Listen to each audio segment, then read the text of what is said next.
नमस्कार मित्रांनो, प्रत्येकाची एक जबाबदारी असते आणि ती जबाबदारी हेच खरं प्रत्येक नागरिकाचं कर्तव्य असतं.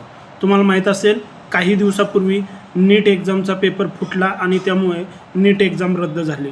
नीट एक्झामचा पेपर फुटल्यानंतर शिक्षण मंत्री धर्मेंद्र प्रधान यांच्या राजीनाम्यासाठी ही कॉकरोच जनता पार्टीनं आंदोलन चालू केलं आणि त्या आंदोलनात सोनम वांगचुक हे तुम्हाला माहीत असतील लडाखसाठी कार्य करतात, एक सामाजिक सेवक आहेत आणि त्यांनी लडाखची जी भूमी आहे तिथले जे खनिजे जे आहेत, तिथले खनिजे असतील, तिथली जी नैसर्गिक साधनसंपत्ती असेल, ती सरकारने बाबा लडाखशिवाय इतर कॉर्पोरेट कंपन्यांना वापरून देऊ नये, त्यासाठी देखील त्यांनी मोठं आंदोलन केलं.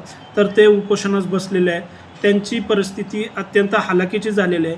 मात्र तरी पण काल जे प्रेसला जे त्यांनी जे बोललं त्यामध्ये ते असं म्हणतात की मेरी लड़ाई अभी तक ख़त्म नहीं हुई, आप भी आ जाइए, आप एक कदम आगे रखिए. आणि न्यू एज्युकेशन पॉलिसीच्या अंतर्गत पॉलिटिकल सायन्स म्हणून विद्यार्थ्यांना 20 जुलैला त्यांनी सांगितलेलं आहे की विद्यार्थ्यांनी त्यात सहभागी व्हावं. लक्षात घ्या, नीट एक्झाम हा जो प्रश्न आहे हा सोनम वांगचुक यांचा प्रश्न नाही. हा प्रश्न लाखो विद्यार्थ्यांच्या भविष्याचा आहे. कमीत कमी नीट एक्झाम देणाऱ्या विद्यार्थ्यांच्या पालकांनी तरी हा विचार करायला हवा की जो माणूस लढतो आहे, जो माणूस स्वतःच्या प्राणाची बाजी लावतोय, तो त्याच्या स्वतःच्या फायद्यासाठी लावत नाही, तो तुमच्या पाल्यांसाठी लावत आहे, तो तुमच्या पाल्यांच्या भवितव्यासाठी लावतोय. तर तसेच इथून पुढे जे लोक 12वीत जातील किंवा इथून पुढे जे लोक शिक्षणामध्ये शिकतील, त्यांच्या जर एक्झाम जर अशा जर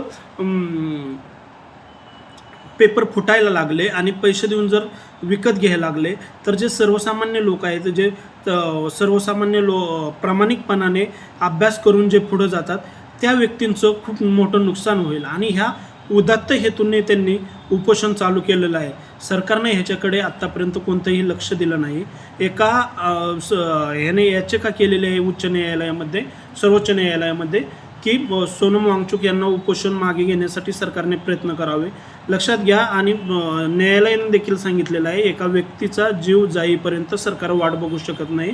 सरकारने संबंधित व्यक्तीशी चर्चा करावी आणि दिल्ली सरकार असेल आणि सर्वोच्च न्यायालय असेल यांना देखील सर्वोच्च न्यायालयाने नोटिसा जारी केलेल्या आहेत आणि उत्तर मागितलेलं आहे. तुम्ही देखील ह्या आंदोलनात सहभागी व्हा. लक्षात घ्या, ज्यावेळेस प्रश्न देशाचा येतो, ज्यावेळेस प्रश्न शिक्षण व्यवस्थेचा येतो, शिक्षण व्यवस्था ही क्रांती घडवणारी व्यवस्था असते. शिक्षण व्यवस्था ही गुलामगिरीतून बेड्या तोडणारी व्यवस्था असते.